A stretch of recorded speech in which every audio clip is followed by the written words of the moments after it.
Happy holidays, everyone.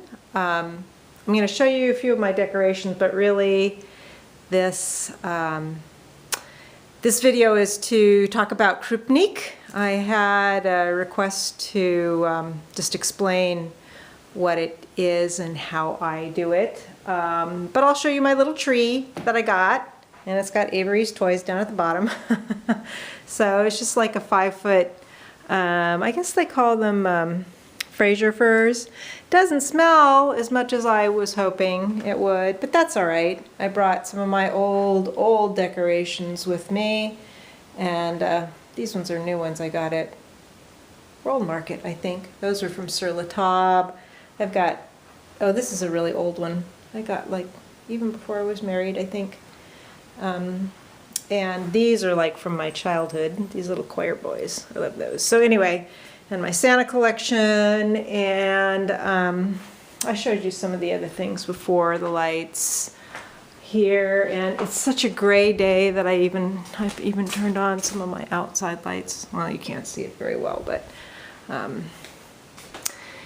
I just finished putting up a bunch of lights all along my kitchen, and I carried them down into the basement, and I'll show you a new chair that I got, and I'll show you Avery. Avery's napping. Avery's had her walk earlier before it rained. Come on, girl.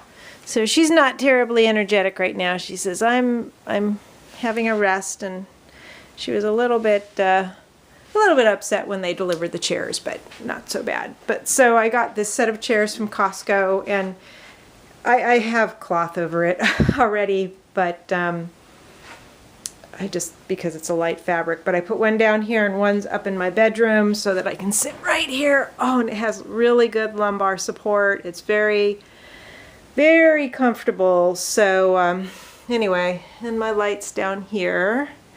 And I changed my altar cloth to one more for Yule, and I might have already shown that. So anyway, let's go upstairs and I will show you or tell you about the krupnik. All right, I think I have everything that I need here. I'm going to start by saying this is actually not something that we did in my family. It is a Polish recipe, and as far as I know, it's mostly done at Christmas. At least 2 of my Polish cookbooks have recipes for it in it, and it's more of a it's like a cordial. And if you've made any other herbal cordials, last year I made a winter solstice dream cordial that actually had things in it like valerian root and mugwort and all that, and that was for kind of encouraging dreaming at the dark time of the year. And I had fruit in it too. So this is kind of, it's kind of like that, but this is purely for taste. Although I would say that, you know, anytime you use herbs and spices, it's, you know, there will be some medicinal or physical benefit to it. There's every recipe I've looked at is different as far as the process that they do. Some people, I've read a recipe where they actually infuse the honey with the spices and brown the honey. I don't particularly want to, that's right, it's not, I have the wrong thing here. This is for my cookies. There's no, I don't put sugar in this. This is definitely a honey spice cordial. But I don't like to cook the honey too much. So, and some people have it, the alcohol content less, like one had like using a ½ cup vodka to like 2 cups of water and honey or something like that. But I actually like to do half and half. and I use 100 proof vodka, half vodka and half the honey water spice mixture. So what you do is, and take notes, because I'm not sure I'm going to be writing this down in the down bar, so I'll try to go relatively slowly. So I usually do about a quart. Well, this is less than a quart. This is how much I ended up with.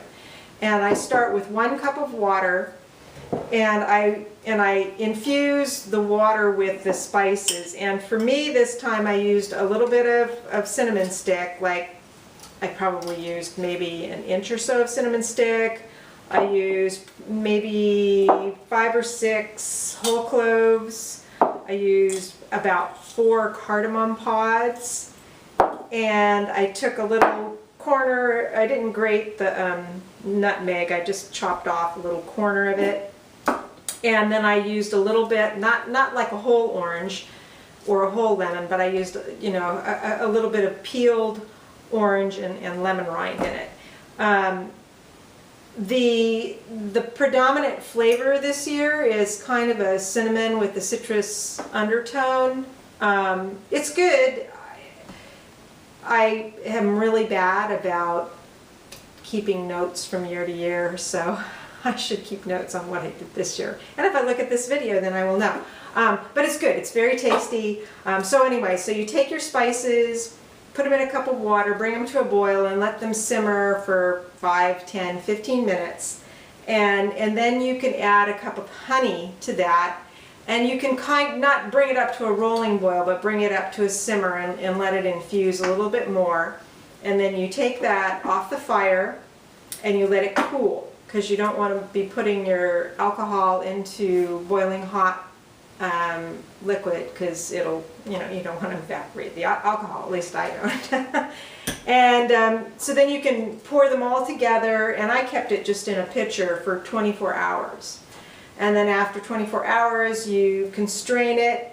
I just used some paper towels. You can use, it says to use like a coffee filter, and there's still a little bit of, well, I didn't use any powdered spices, but I don't know what it comes from. I guess it just breaks down when it's boiling.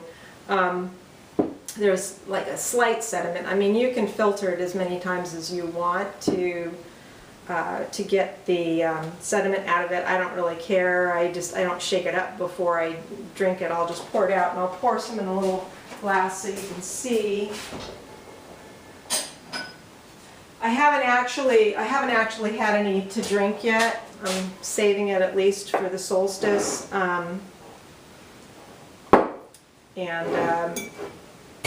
But I'll show you. The colors are really kind of a very pretty sort of light yellow color. I don't know if this is going to show it all on here, but it's very nice. And like I say, it's got kind of a cinnamony, citrusy sort of flavor to it. Yeah, it's nice. It's very nice. Other years I think I've used more citrus, and too much citrus rind just it gets a little bit overpowering, so I would prefer to use less. But it's one of those things that you can experiment with. You know, start with just a little bit. Start with, you know, you could even start with half a cup or a cup of honey water and a cup of vodka, and use your spices and see what you like. It's not one of those things that if you do it the wrong way, you're going to get, you know, ill, or it's not going to work. It's just that the flavor might not be what you like. And if you don't like it as strong as the 100 proof, you could use, you know, just the regular, what would that be, 80 proof? I always forget the way the numbers work.